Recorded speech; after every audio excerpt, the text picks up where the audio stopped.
Bonjour, chers amis. Est-ce que vous m'entendez? Nous sommes aujourd'hui le 28 juillet de l'an 2014 et nous sommes dans la salle méditation pleine lune du hameau Nouveau, village épinier.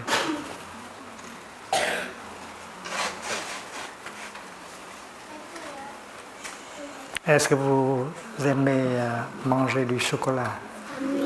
Oui. Oui. Des glaces aussi? Oui.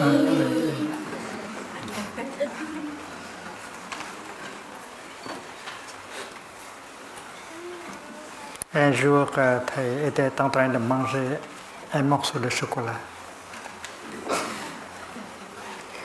Il y a une quarantaine d'années déjà. Il était très jeune. «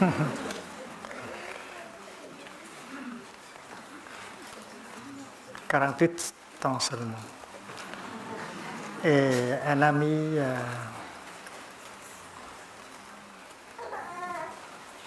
qui était là, il a demandé ceci. Thầy, pourquoi tu manges du chocolat?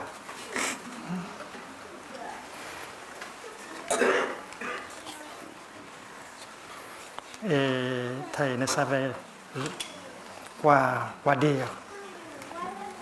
Pourquoi tu manges du chocolat? Et Thầy a répondu comme ceci. Parce que j'aime ça. Je pense que c'est une bonne réponse. Pourquoi tu manges du chocolat? C'est parce que j'aime ça.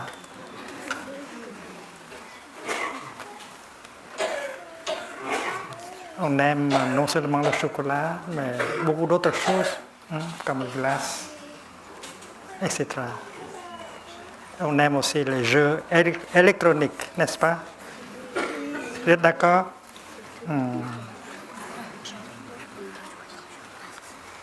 Donc, je ne sais pas comment définir aimer, amour. Aimer, c'est manger. Aimer, c'est consommer. C'est vrai. Mais aimer, c'est beaucoup plus que manger. Quand on aime le chocolat, on mange le chocolat. On consomme le chocolat, n'est-ce pas? Quand on aime la glace, on consomme la glace. Quand on aime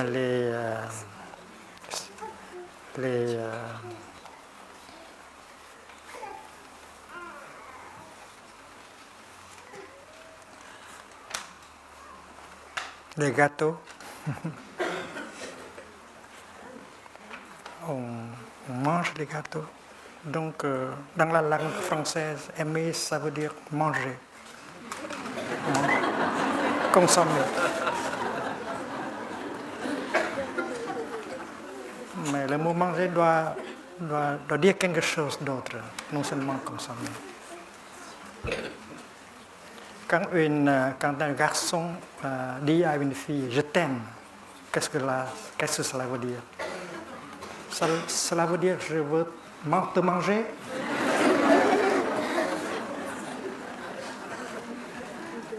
Il y a de la vérité dans tout cela. C'est parce que dans la langue française, on parle de la consommation d'un mariage.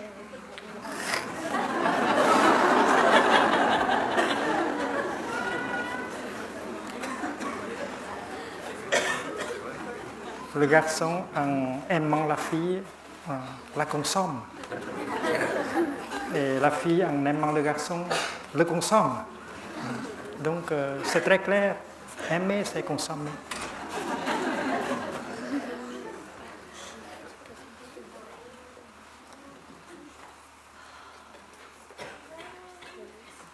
Et quand tu dis à ta maman, « Maman, je t'aime », qu'est-ce que cela veut dire? Cela veut dire « je veux te manger ».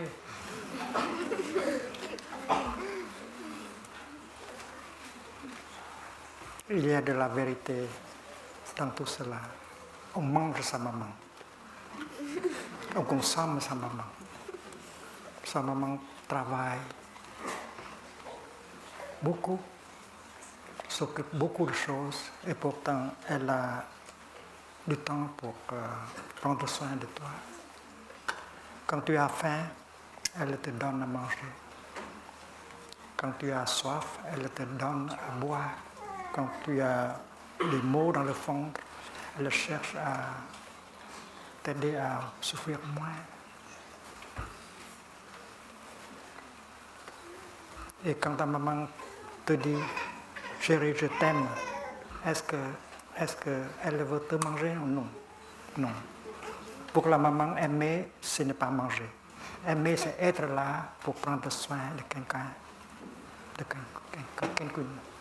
d'autre. Donc, il y a une définition beaucoup plus profonde de l'amour. Aimer, c'est être là pour voir aux besoins de l'autre personne. Et maman sait qu'est-ce que c'est que l'amour.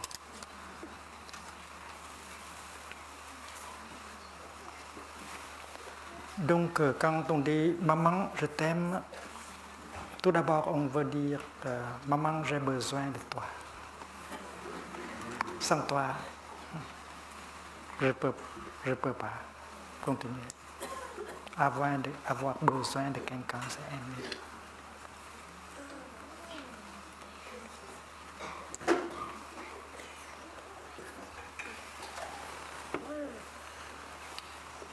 Et quand on est venu au village épinier,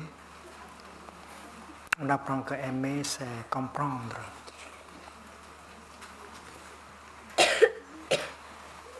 Pour pouvoir aimer, il faut comprendre. Papa t'aime, c'est parce qu'il te comprend. Et c'est ce dont tu as besoin. Il peut pourvoir à tes besoins. Donc papa sait aimer. Maman aussi. Elle te regarde, elle voit ce dont tu as besoin. De la nourriture, des boissons, des vêtements, des médicaments, des jeux, la joie, le bien-être. La maman te regarde, la maman a du temps pour te regarder et t'écouter. Et c'est pourquoi elle comprend ce dont tu as besoin. Donc aimer, c'est comprendre. Mais toi, de temps en temps, tu déclares que tu aimes ta maman. Maman, je t'aime. Papa, je t'aime. Est-ce que tu comprends maman? Tu as compris maman? Tu as compris papa? C'est parce que maman est une personne, est un être vivant. Papa aussi, ils ont des besoins. Ils ont des difficultés. Ils ont de la souffrance comme toi. Nous, même encore très jeunes, nous souffrons, n'est-ce pas? Nous souffrons dans le corps et nous souffrons dans notre esprit. Il y a la peur, la colère, la solitude, des choses comme ça, n'est-ce pas? Tout le monde souffre, y compris les enfants. Et le papa et la maman regardent l'enfant et voient tout cela, la souffrance dans l'enfant. Et ils tâchent leur mieux pour pouvoir aider l'enfant à souffrir moins. Mais est-ce que tu as le temps pour regarder papa et maman pour voir la souffrance, les difficultés dans papa et dans maman? C'est ce que je veux savoir ce matin. Est-ce que tu as du temps pour parler à maman? Est-ce que tu as posé cette question? Maman, est-ce que tout va avec toi? Est-ce que tu as des difficultés? Est-ce que tu souffres dans ton corps, dans ton esprit? Moi, je veux comprendre. C'est parce que je sais que si je ne comprends pas, je ne peux pas t'aimer. Alors, je suggère qu'un jour, Tu vas avoir 15 minutes.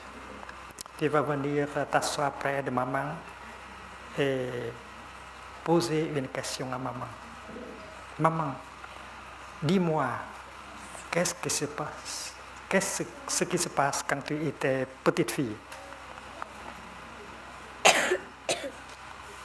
Tu penses que tu connais maman, mais c'est pas vrai. Tu ne connais pas beaucoup de choses à propos de maman. Tu n'as pas écouté maman.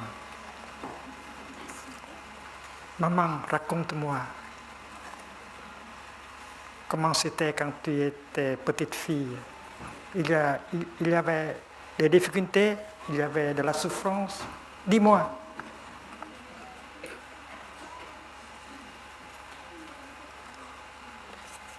Je sais que vous êtes occupé, vous n'avez pas assez de temps, mais pour aimer, il faut avoir du temps. Et s'asseoir près de celui ou celle que vous aimez pour écouter. Et elle va te raconter comment se passait quand elle avait 4 ans, 5 ans, 6 ans. C'est très intéressant. Et je pense que peut-être c'est beaucoup plus intéressant que les choses, que les jeux électroniques. C'est très important. C'est vrai, c'est du vrai amour. Aimer, c'est être là et écouter. Écouter maman, écouter papa. Et on va rester encore au village pionnier 3, 4 jours. On a le temps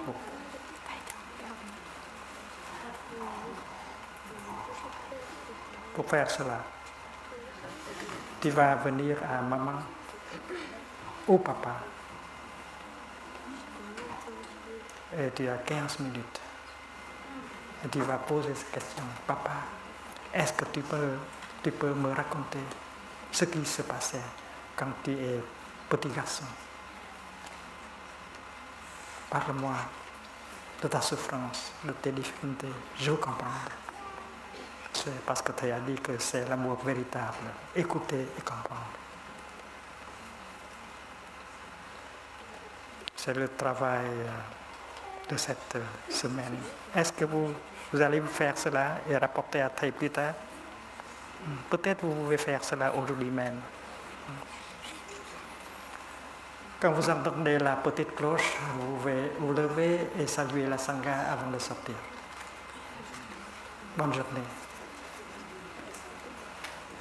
Qu'est-ce que c'est? Chers amis, le Bouddha a dit ceci.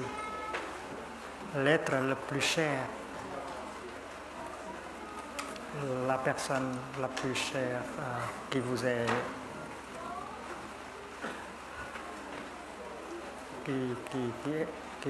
la personne la plus chère pour vous, c'est vous-même. Vous êtes la personne la plus chère pour vous-même.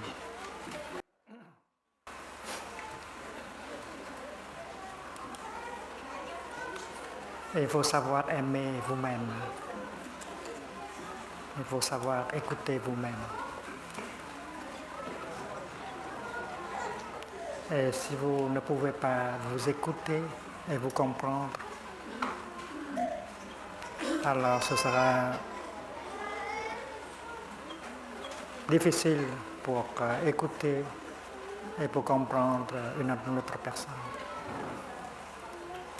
C'est l'enseignement du Bouddha sur l'amour. Vous êtes la personne la plus chère pour vous. Donc il faut tâcher à être là pour elle, l'écouter et la comprendre. Est-ce que vous êtes là pour votre corps physique? Vous avez un corps physique qui est une merveille. Est-ce que vous êtes là pour votre corps? Est-ce que vous savez comment prendre soin de votre corps? On commence par aimer son corps. et prendre soin de son corps.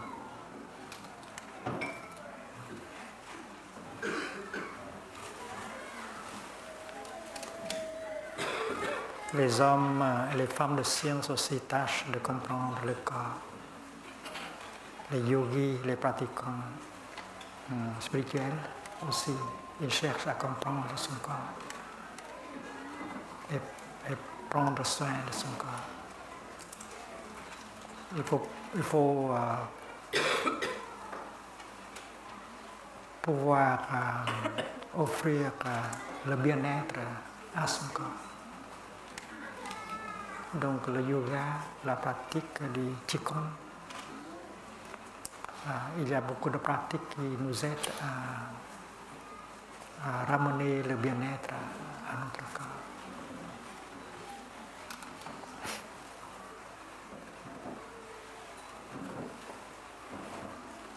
Dans le bouddhisme, il y a un sutra qui parle sur la contemplation du corps. Et hier, nous avons parlé du corps comme une merveille, comme quelque chose qui appartient au royaume de Dieu. Et on peut entrer en contact avec le royaume de Dieu par le corps. Il ne faut pas avoir de complexe sur son corps. C'est parce que son corps est une merveille.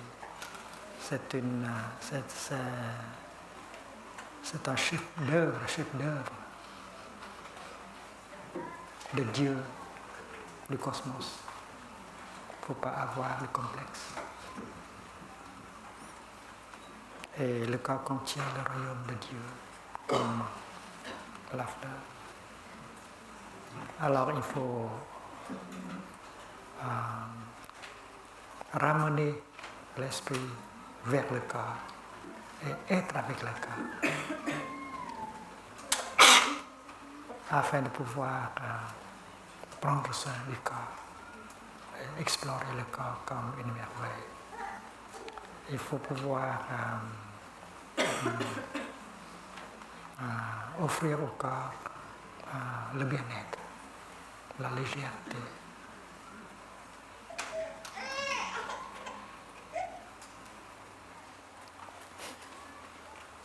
Dans le sutra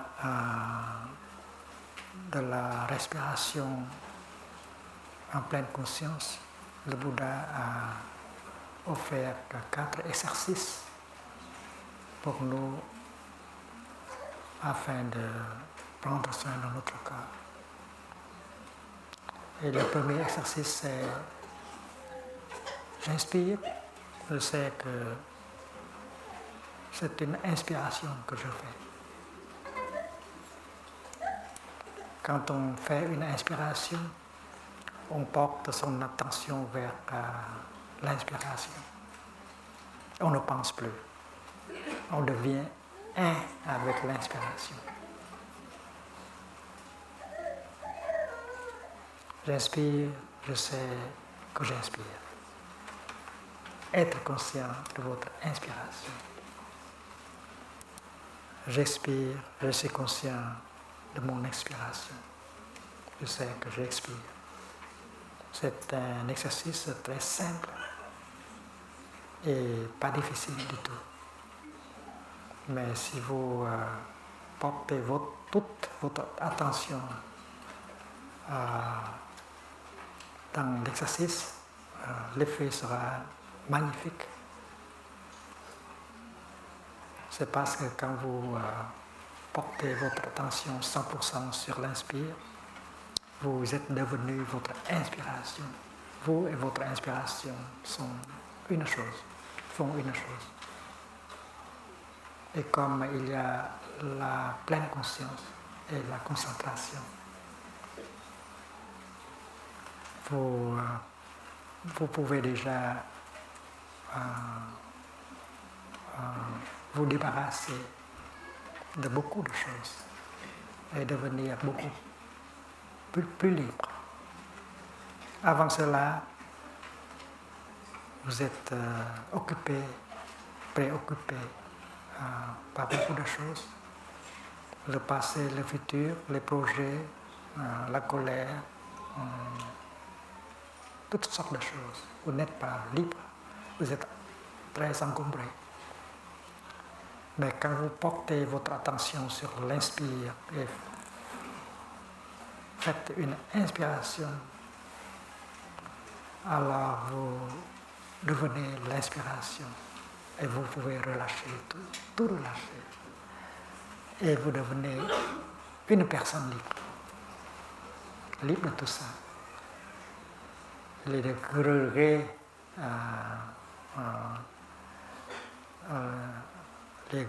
regrets, la douleur en ce qui concerne le passé,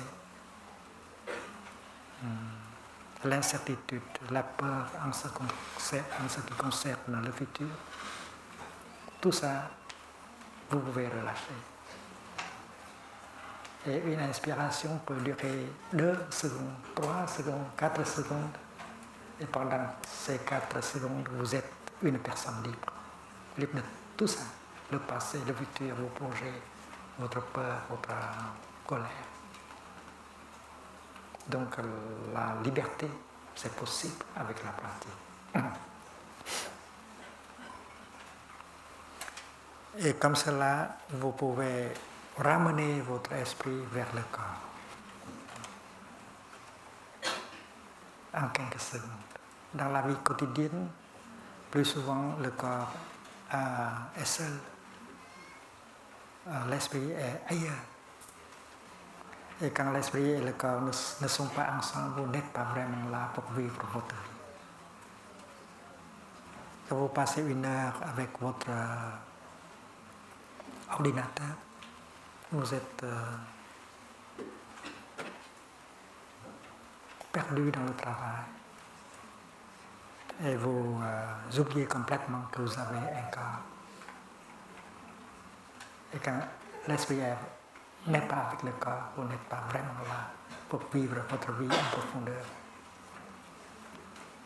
Donc faire une inspiration comme ça, c'est ramener l'esprit vers le corps et redevenir vivante, et totalement présente, afin de pouvoir se mettre en contact avec la vie, les merveilles de la vie qui sont disponibles. Donc, une inspiration qui dure 3 secondes, 4 secondes peut faire beaucoup de merveilles, déjà. Grâce à la pleine conscience, grâce à la concentration. J'inspire, je sais que j'ai un corps. Beaucoup d'entre nous qui ont un corps, mais oublient toujours que nous avons un corps. Avec une inspiration, on peut atteindre, on peut gagner cette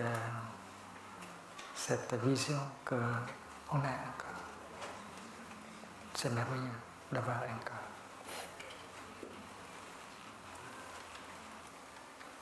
Et vous pouvez faire respirer en sorte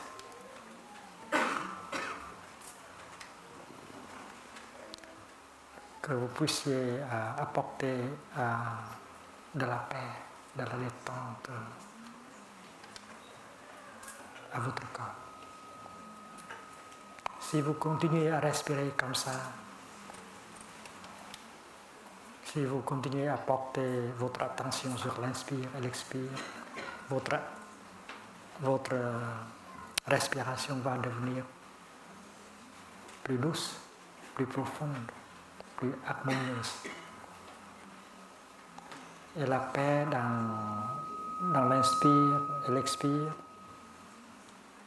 va gagner le corps. Avant cela, le corps n'était pas en paix, il y a beaucoup de tension. Mais si vous pouvez apporter de la paix dans l'inspiration et l'expiration, cette paix va commencer à pénétrer dans le corps. Le corps va être influencé par l'inspiration, l'expiration. Et plus tard, cette paix va influencer vos sensations et émotions aussi. Donc, avoir de la paix dans l'inspire, avoir de la paix dans l'expire. Et on peut avoir aussi de la joie dans l'inspire et de la joie dans l'expire. Comment? C'est parce que quand vous faites une inspiration dans la pleine conscience, on découvre qu'on est vivante. J'inspire, je sais que j'ai un corps et je suis vivante. Et être vivant, être encore vivant, c'est une chose formidable. On est encore vivant. On est encore... Có cái gì hư đó cả.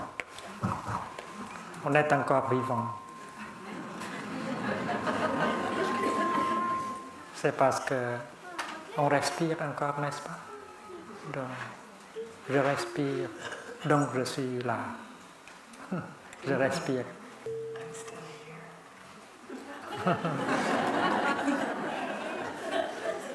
Descartes dit je pense, donc je suis. Et ici on dit je respire, donc je suis. Je suis vivant. Et c'est une vision déjà. Vision profonde déjà. Être vivant, c'est un miracle. En fait, c'est le plus grand des miracles. C'est parce qu'une personne qui est déjà morte ne fait plus une inspiration. Vous qui faites une inspiration, c'est évident que vous êtes vivant. Et c'est pourquoi la joie est possible quand vous faites une inspiration. J'inspire, je me sens vivant. Et vous pouvez générer l'énergie de la joie pendant l'inspiration. Et la joie peut durer 3 secondes ou 4 secondes. Et si vous voulez que la joie demeure, c'est possible. En faisant une expiration, vous pouvez vous réjouir du fait que vous êtes vivant, encore vivante.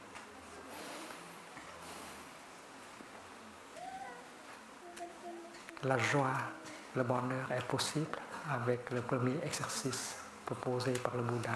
J'inspire, je sais que j'inspire, j'expire, je sais que j'expire. Et l'exercice, vous pouvez faire à n'importe quand et n'importe où. Vous êtes assis sur l'autocar. Au lieu de penser à ceci et cela, vous pratiquez le premier exercice et générez la joie, la paix. Après 1 minute de pratique, votre inspiration va devenir plus profonde, votre expiration va devenir plus douce, plus profonde, plus douce. Il y a de la paix. Il y a de la joie dans l'inspire et l'expire. Et cette paix-là, cette joie-là va pénétrer dans le corps. Le corps sera influencé par l'inspire et l'expire. Et plus tard, ça va influencer nos sentiments, nos sensations et nos émotions aussi. Donc, premier exercice, c'est reconnaître, identifier l'inspire et l'expire. C'est simple, c'est facile, mais ça apporte beaucoup.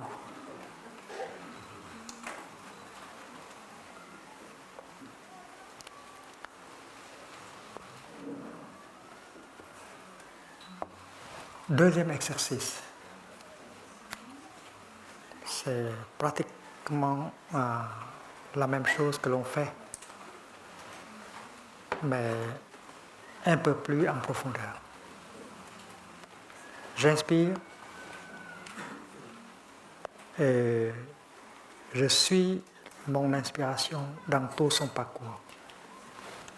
J'expire et je suis mon expiration dans tout son parcours. Supposons que l'inspire dure 3 minutes, 3 secondes et l'expire dure 5 secondes. Et pendant que vous faites l'inspiration,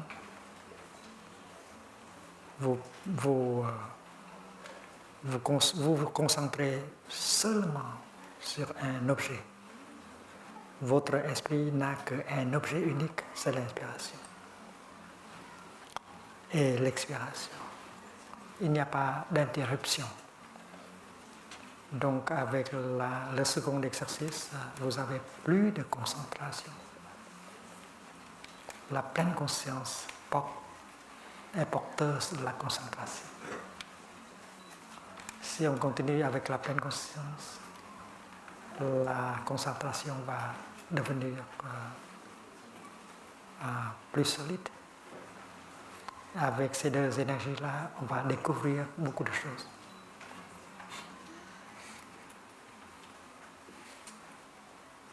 Et c'est un plaisir de respirer. Ce n'est pas une corvée. Et si vous pratiquez, et si vous avez du plaisir dans la pratique, vous savez que c'est de la bonne pratique. Mais si vous souffrez,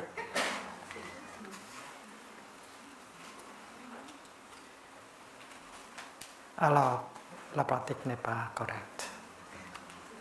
La pratique de la respiration doit apporter le bien-être, la liberté, le plaisir. Donc sur l'autocar, vous pouvez pratiquer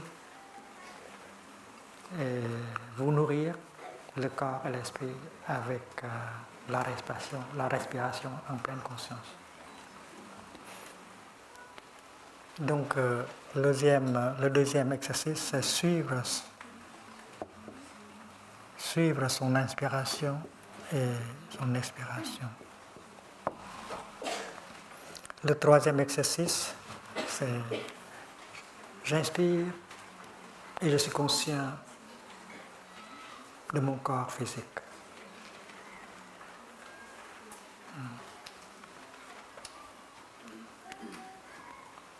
J'expire, je souris à mon corps physique. Reconnaître le corps.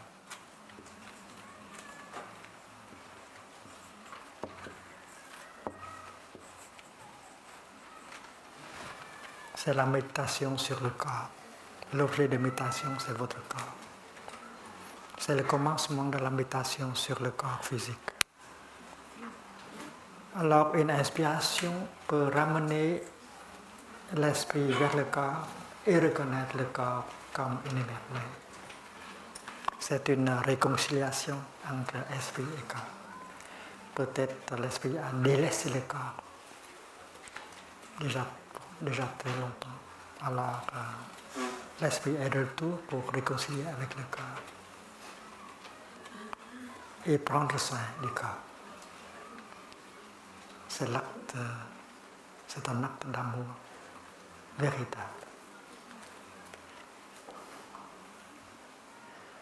On a délaissé son corps pour très longtemps. On a fait souffrir son corps. On a mangé, buvé, travaillé en telle sorte que la tension a été accumulée. Il y a de la douleur, il y a le stress, et il n'y a pas de bien-être dans le corps. Alors, quand on rentre au corps, on constate qu'il n'y a pas de paix, il n'y a pas de bien-être. Et on a besoin de faire quelque chose afin de pouvoir aider le corps à souffrir moins. Donc, le Bouddha a proposé le quatrième exercice. J'inspire, je calme mon corps, je relâche la tension dans mon corps. Calmez le corps, relâchez la tension dans le corps.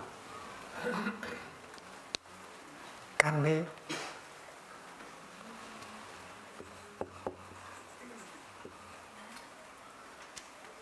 corps. Relâchez la tension.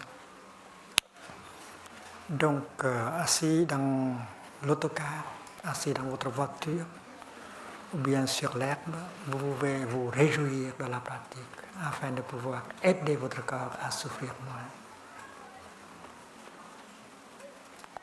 Dans notre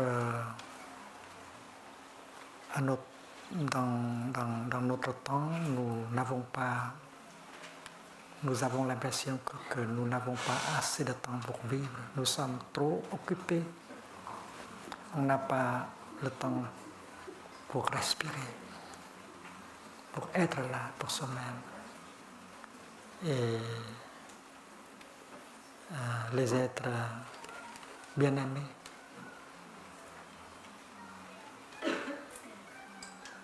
et la pratique, c'est arrangé pour qu'on puisse avoir le temps pour être là, pour aimer.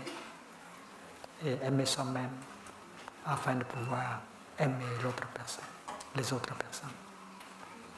Et c'est une manière très concrète d'exprimer l'amour pour son corps. Et au village Brigné, nous pratiquons la relaxation totale du corps. Et le Bouddha a enseigné cela dans les sutras.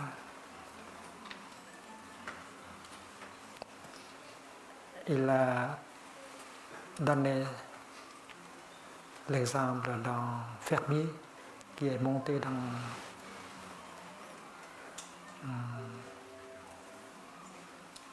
la tique et ramené un sac de semences.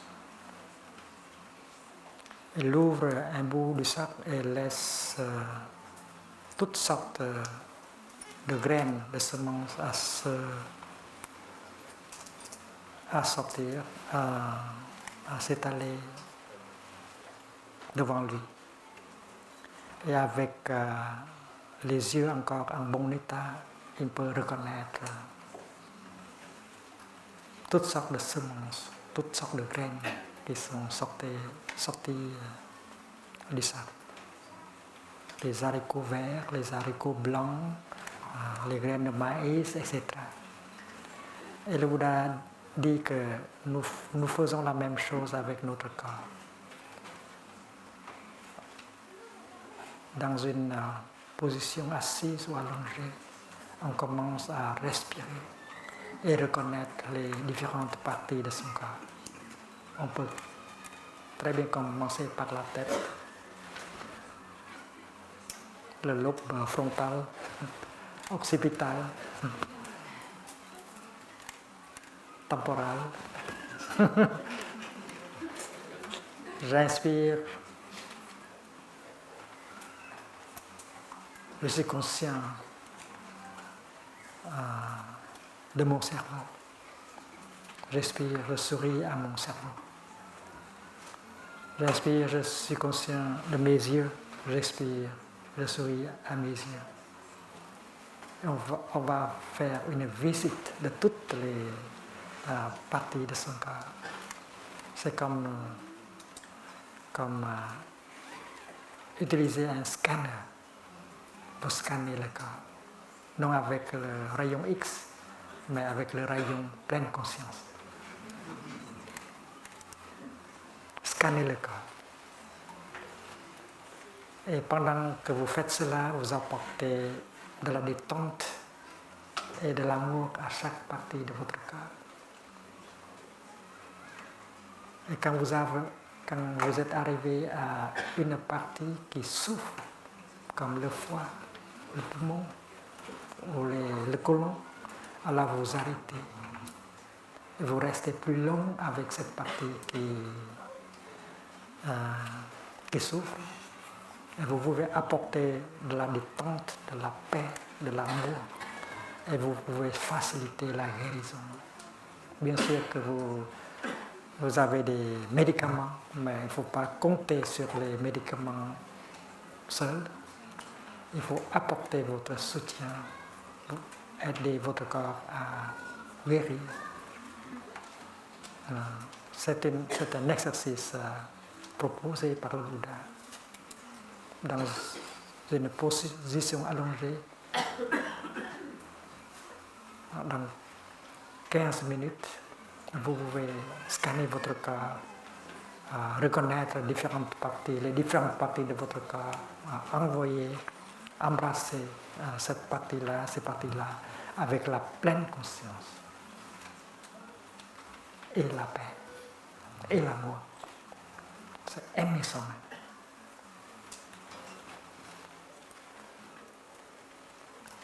Il faut savoir comment se reposer. Il faut réapprendre à se reposer.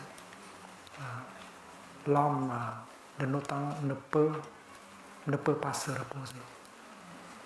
Et il se laisse entraîner. Il devient une victime.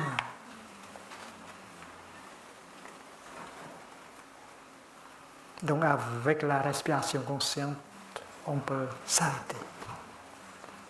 On peut résister le courant pour pouvoir prendre soin de soi et se guérir. Nous savons que l'animal dans la forêt, quand il est blessé, il sait exactement comment faire. Il cherche un endroit isolé et s'allonge. Il n'y a pas de médecin, de pharmacie dans la forêt pour les animaux. Alors, la manière la plus simple, c'est de chercher un endroit caché et se reposer. L'animal ne cherche plus à manger. Il ne court plus après sa proie. S'il continue, la guérison, ce sera impossible. Et il y a dans l'animal cette sagesse transmise par les générations d'ancêtres. L'animal sait exactement ce qu'il doit faire. Ne plus courir après la proie, ne plus chercher à manger, seulement rester là. Une journée, 2 journées, 3 journées, c'est parce que le corps sait comment se guérir. La nature. Vous savez que quand on se coupe le doigt, ce que l'on peut faire, c'est que laver la blessure et laisser la nature, le corps, se guérir. On n'a pas beaucoup à faire. Donc il faut avoir confiance dans votre corps, en votre corps. Votre corps a sa façon, a sa manière, a sa capacité de guérir soi-même. Mais il faut laisser le corps se guérir. Il ne faut pas l'empêcher de le faire. Il faut autoriser au corps de se guérir. Il ne faut pas forcer votre corps. Il faut donner la permission au corps de se guérir.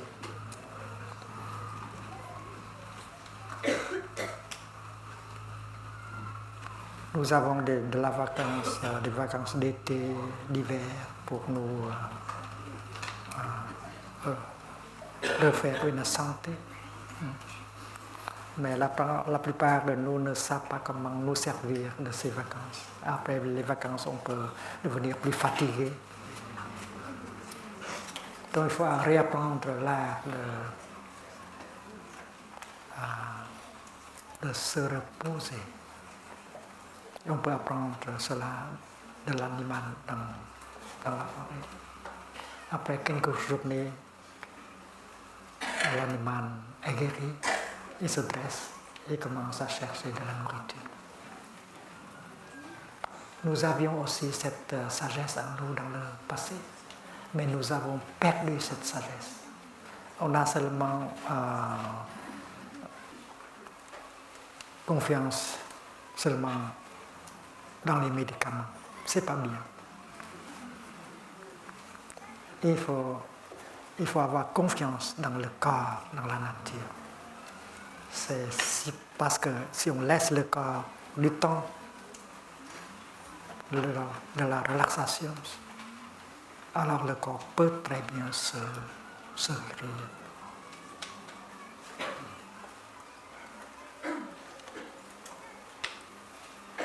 Quand vous faites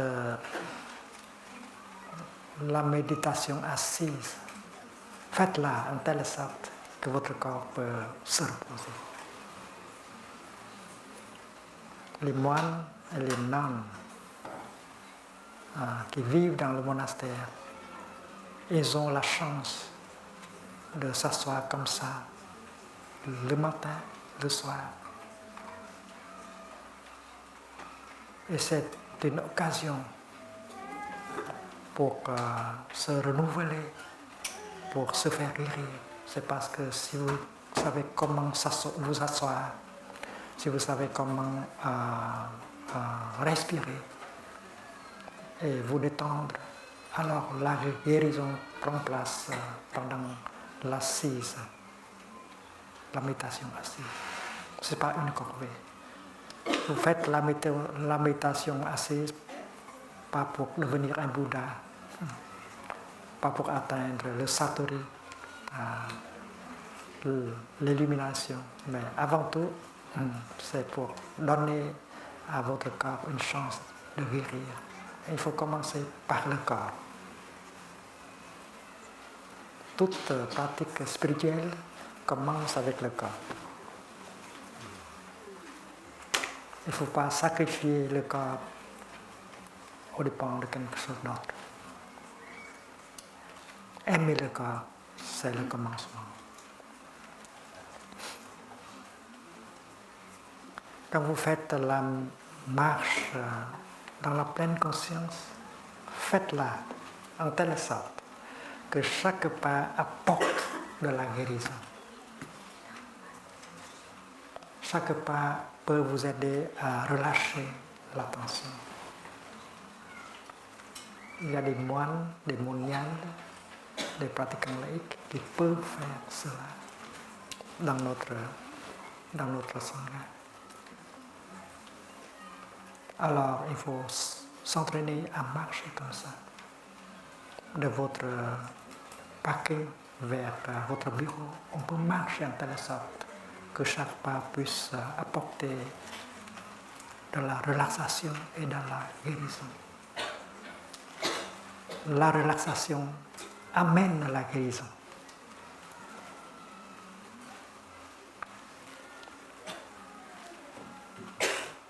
Vous travaillez dans le bureau, vous travaillez dans l'usine et vous cherchez à travailler en telle sorte que la relaxation soit possible aussi pendant le travail. Quand je fais de la vaisselle, quand je prépare le petit déjeuner, je le fais en telle sorte que la joie et la paix puissent être possibles pendant le travail. Et c'est possible avec la pratique de la pleine conscience. Et on peut se réjouir de lavage de la vaisselle ou bien la préparation du petit déjeuner. La relaxation est possible, la joie est possible pendant tout le travail, Il faut arranger, il faut réarranger pour qu'on puisse travailler comme ça. Quand je fais de la calligraphie, je fais la même chose. Si je dessine un cercle zen,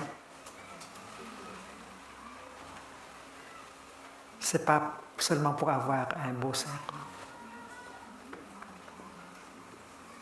c'est pour avoir de la paix, de la joie pendant le travail. Donc avec l'inspiration, je commence à dessiner la première partie du cercle. J'inspire et je me réjouis de cela.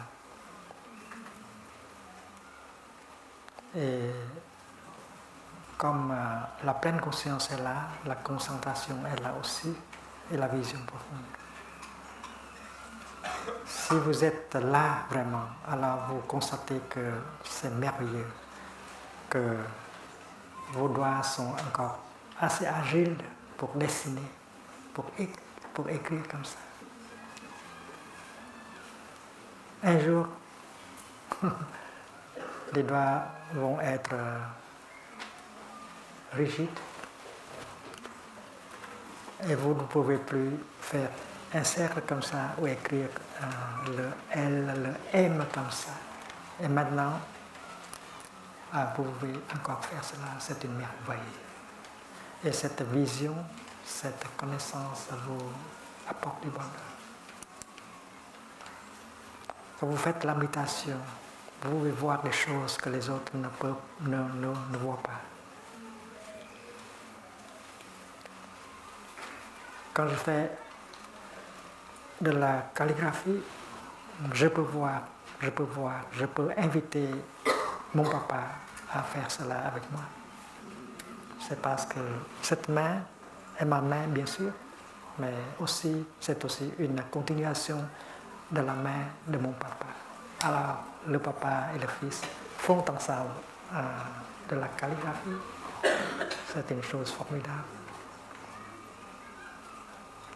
On invite sa maman à marcher avec soi. Maman, ses jambes sont les miennes, mais sont aussi les tiennes. Alors, marche avec moi, avec la paix et avec le bonheur. On touche la terre en telle sorte que la joie et la paix soient possibles. Et maman et la fille marchent ensemble. Et ça apporte beaucoup de joie. Donc, il faut de l'intelligence, de la création dans la méditation. Et si vous savez comment générer l'énergie de la pleine conscience et la concentration, vous voyez beaucoup de choses qui apportent beaucoup de bonheur et de paix. Alors, dans le travail, on peut toujours apporter le calme, la relaxation, la joie. On peut trouver la joie dans le travail. Non seulement quand on a fini le travail, on a de la joie, mais on a de la joie pendant le travail.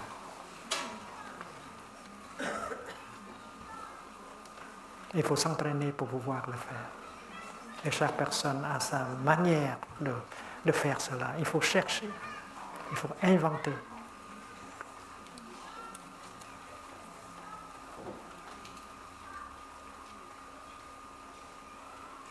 C'est merveilleux d'avoir un corps qui n'a pas de tension, un corps qui a bien-être. Aimer une autre personne, ce sera plus difficile si vous n'avez pas le bien-être dans votre corps. Vous savez, le Bouddha a cherché, a inventé, a appliqué, a enseigné. Il enseigne sur la base de sa pratique. Et quand j'étudie le texte sur la respiration de la pleine conscience, J'étais émerveillé. Avec le cinquième exercice, le Bouddha nous apprend à générer une sensation de joie, générer de la joie.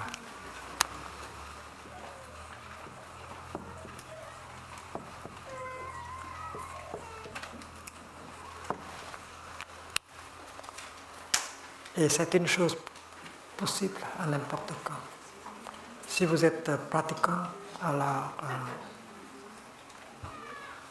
vous pouvez générer une sensation de joie n'importe quand et n'importe où. Et comment? Quand vous ramenez l'esprit vers le corps, vous êtes installé, vous êtes bien installé dans le moment présent. Et étant dans le moment présent, vous pouvez entrer en contact avec les merveilles de la vie qui sont là, en vous et autour de vous. Le royaume de Dieu, la terre pure du Bouddha, la merveilleuse planète mère, une source de bonheur. Alors vous reconnaissez les conditions de bonheur, de joie qui sont déjà disponibles maintenant. En fait, nous avons beaucoup de chance. Vous avez beaucoup de chance, beaucoup plus que les autres dans le monde. Il faut de la pleine conscience pour pouvoir reconnaître les conditions de bonheur qui nous sont déjà disponibles.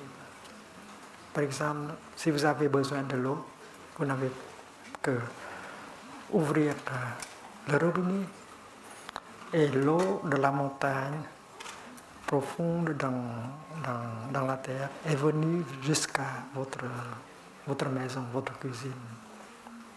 Dans le monde, il y a des gens qui doivent aller chercher de l'eau 3 km, 5 km. Et ce n'est pas, quelquefois, ce n'est pas de l'eau de la bonne qualité. Donc nous avons beaucoup de chance. Nous avons un toit, nous avons une maison, nous avons une famille, nous avons des amis, nous avons des co-pratiquants. Nous avons beaucoup de chance que les autres. Alors quand vous êtes en contact avec les conditions de bonheur qui sont déjà disponibles, alors la joie peut être générée à n'importe quand et à n'importe où. Il y a une chanson française, qu'est-ce qu'on attend pour être heureux? Qu'est-ce qu'on attend pour faire la fête? Il y a beaucoup de sagesse dans cette chanson-là. Il faut mettre en pratique cette sagesse. Reconnaître les conditions de bonheur, de la chance qu'on a. Et on peut déjà générer une pensée, une sensation de joie. Et on peut offrir cette joie à son partenaire. Chers amis, nous avons beaucoup de chance. Et nous voulons nous réjouir maintenant des conditions de bonheur qui sont déjà disponibles. On n'a pas à courir au futur pour les chercher. Donc la pleine conscience est une source de bonheur, une source de joie. Vous n'allez pas aller chercher du bonheur, à acheter le bonheur. C'est parce que vous avez une source de bonheur dans la pleine conscience. Générer une sensation de joie, générer une sensation de bonheur.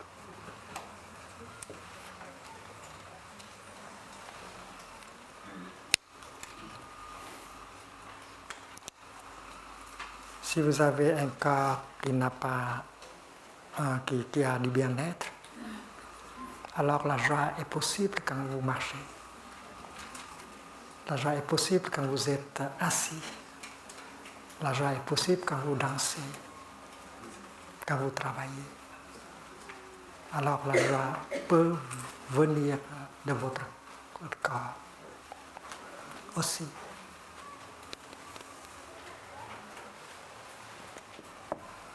Septième exercice, avec la pleine conscience, vous reconnaissez cette douleur qui monte en vous.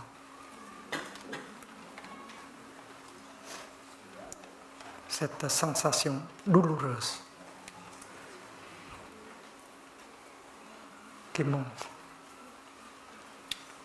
Cette émotion forte qui vous ébranle. Cette sensation, cette émotion forte qui vous pousse à agir en telle sorte que l'autre personne souffre aussi avec vous. Donc, septième exercice, c'est reconnaître une sensation une sensation douloureuse.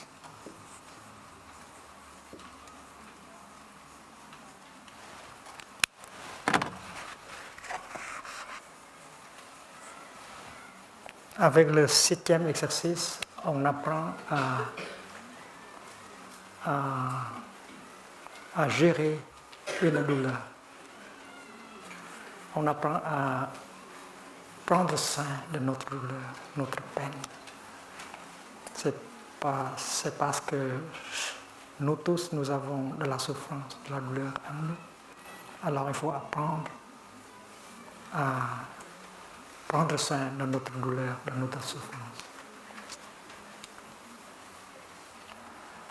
On a la peur que si on entre en contact avec la douleur, on sera submergé par la douleur. C'est vrai, mais dans le cas où on peut générer de la pleine conscience, on n'aura plus peur. C'est parce qu'on peut revenir en force avec l'énergie de la pleine conscience générée par la marche ou par la respiration. Alors on est bien équipé. On peut revenir à soi-même sans peur.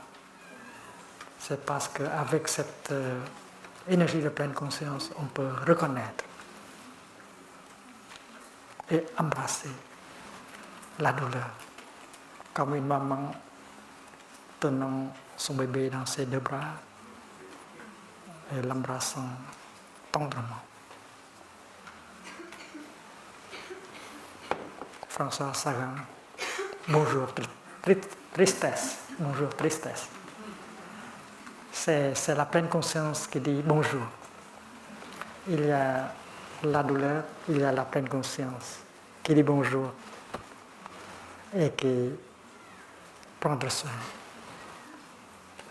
Il faut apprendre à faire cela. Quand une sensation douloureuse émerge, se manifeste, on doit être là pour elle. J'inspire, je sais que la douleur est là, la colère, la solitude, la peur, le désespoir est là. J'expire, je suis là pour prendre soin d'elle.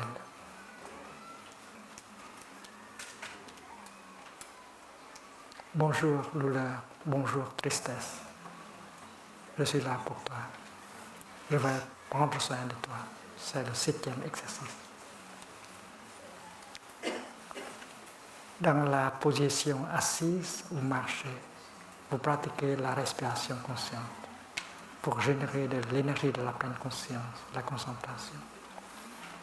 Et avec cette énergie, vous reconnaissez et embrassez la souffrance. Et cela peut apporter un soulagement après quelques minutes.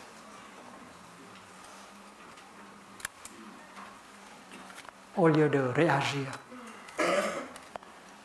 au lieu de chercher quelque chose à dire, à faire,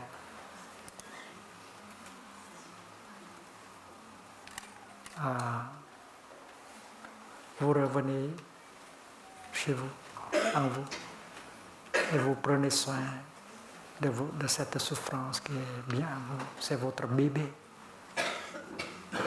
C'est un grand frère qui prend soin de son petit frère. C'est la maman qui prend soin de son bébé. Et si vous êtes nouveau dans la pratique, alors vous pouvez emprunter et vous servir de l'énergie collective d'un groupe de pratiquants. On parle de la Sangha, on parle de la prise de refuge dans la Sangha. Je prends refuge dans la Sangha. C'est-à-dire que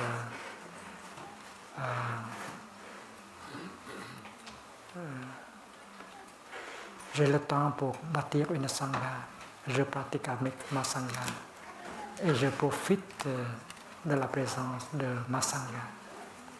Ma Sangha est constituée des membres qui savent comment respirer, marcher, s'asseoir, sourire, embrasser sa colère, son désespoir. Et tout ensemble, on peut générer une énergie collective de pleine conscience, de concentration et de compassion. Alors si on est nouveau dans la pratique, on peut très bien se servir de cette énergie collective pour pouvoir reconnaître et embrasser la douleur dedans. C'est bien d'avoir une Sangha avec ça. Et la famille peut devenir une Sangha aussi. Chers amis, après la retraite, en rentrant chez vous, si vous voulez continuer la pratique, il faut chercher à bâtir une Sangha, un groupe de personnes qui savent comment marcher, respirer, s'asseoir, manger dans la pleine conscience, travailler dans la pleine conscience. C'est parce qu'une Sangha est porteuse du Dharma. Une vraie Sangha est porteuse du Dharma et du Bouddha aussi. Vous pouvez entrer en contact avec le Bouddha à travers la Sangha. Et cette rencontre va apporter un changement, c'est-à-dire un soulagement. Le matin, la fleur de lotus est encore fermée. Mais si le soleil continue à rayonner, alors la lumière aura la chance d'embrasser la fleur de lotus. Après 1 heure ou 2 heures, les photons qui constituent la lumière continuent à pénétrer dans la fleur de lotus. Et à un certain moment, le lotus va s'évanouir, s'épanouir. Donc la lumière, c'est une énergie qui peut embrasser, pénétrer et peut apporter un soulagement à votre douleur. Donc les deux exercices, l'exercice numéro 5 et 6, c'est un art, l'art du bonheur. On peut générer le bonheur pour soi et pour l'autre avec la pleine conscience. Et le 7e, huitième, c'est calmer la douleur, apporter un soulagement à la douleur. Vous voyez que ici, la respiration dans la pleine conscience apporte la paix et le bien-être à la respiration elle-même. Et cette paix et bien-être et joie va pénétrer dans le corps, pour aider le corps à se calmer, à avoir du bien-être. Et la même chose est vraie avec les sensations. Les 4 premiers, c'est pour aider le corps. Les 4 exercices qui suivent, c'est pour prendre soin de nos sensations. Donc le 7e, le 8e, c'est constitue l'art de souffrance. Souffrir, c'est un art. Il faut apprendre à être heureux, mais il faut apprendre à souffrir. Et le Bouddha nous a donné la méthode. Ne pas repousser, ne pas tâcher à supprimer, mais à reconnaître et à l'embrasser avec beaucoup de tendresse, avec beaucoup de non-violence. Il ne faut pas créer une bataille entre vous et la souffrance en vous.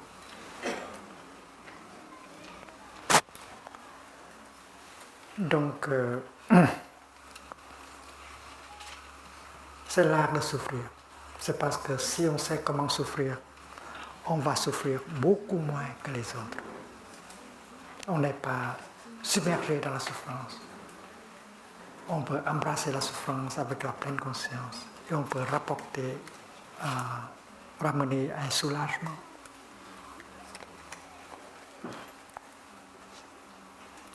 Si on sait comment souffrir, on souffre beaucoup moins.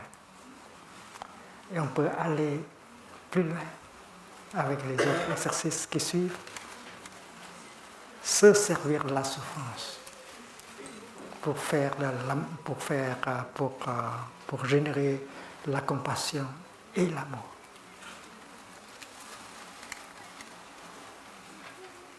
C'est comme on se sert de la boue pour faire des fleurs de lotus. La boue est utile. Sans la boue, il n'y a pas de lotus. La même chose est vraie avec la souffrance. Il y a une relation très étroite entre la souffrance et le bonheur.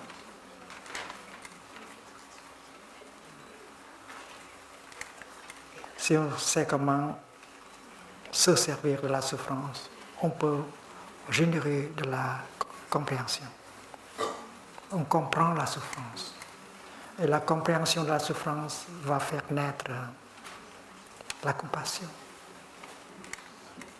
La compassion, c'est de l'amour véritable. Et la compassion a le pouvoir de guérir. Donc cette compréhension et cette compassion est née de la souffrance, comme le lotus est né de l'amour. Donc, si on sait comment souffrir, on souffre moins. Et on peut utiliser, se servir de la souffrance pour faire de la compréhension et de la compassion. Et ce sont des éléments indispensables pour l'amour véritable. C'est parce que si on ne comprend pas, on ne peut pas aimer. Aimer, c'est comprendre.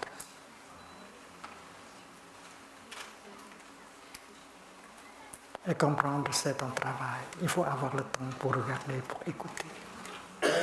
Et ce matin, on a enseigné aux enfants de le faire. L'enfant doit écouter la maman et poser la question, maman, est-ce que tu as des difficultés? Est-ce que tu souffres dans ton corps? Et l'enfant peut aimer. Aimer, ce n'est pas seulement consommer, mais c'est offrir de la guérison, de la joie, etc.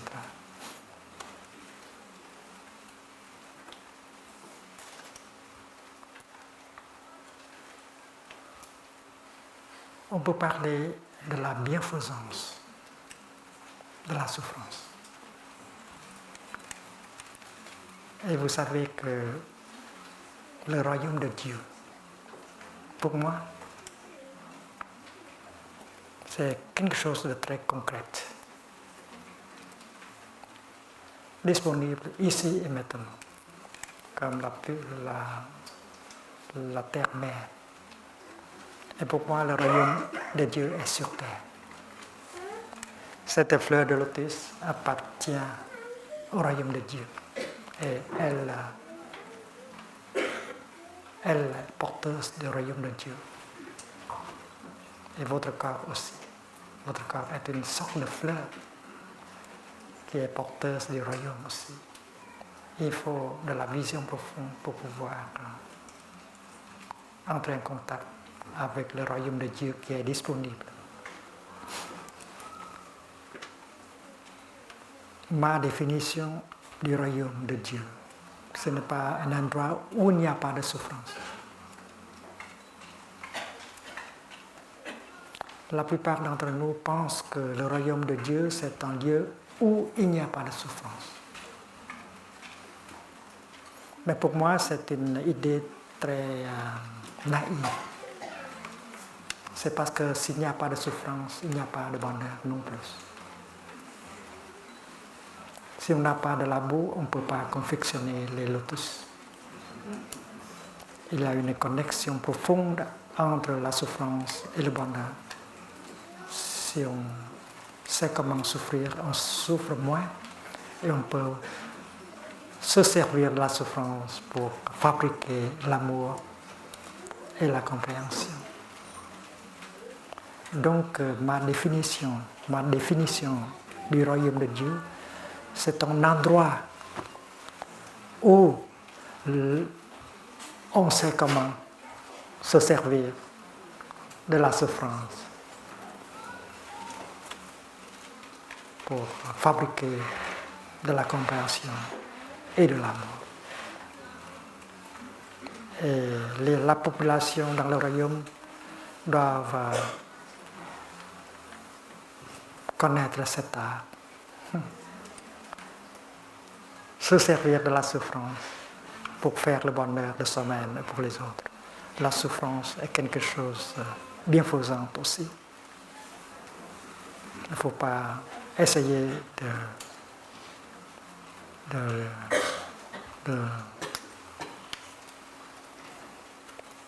de s'éloigner de la souffrance pour chercher le bonheur.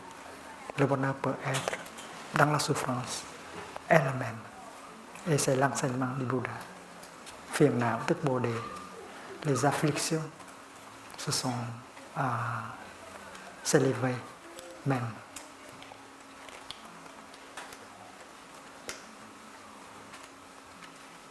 Donc, il y a un art, l'art du bonheur. Et l'artiste peut générer une sensation de joie et de bonheur à n'importe quand. L'autre art qui va avec, c'est l'art de souffrir. Si on sait comment souffrir, on souffre moins. Et on peut se servir de la souffrance pour confectionner, pour générer du bonheur.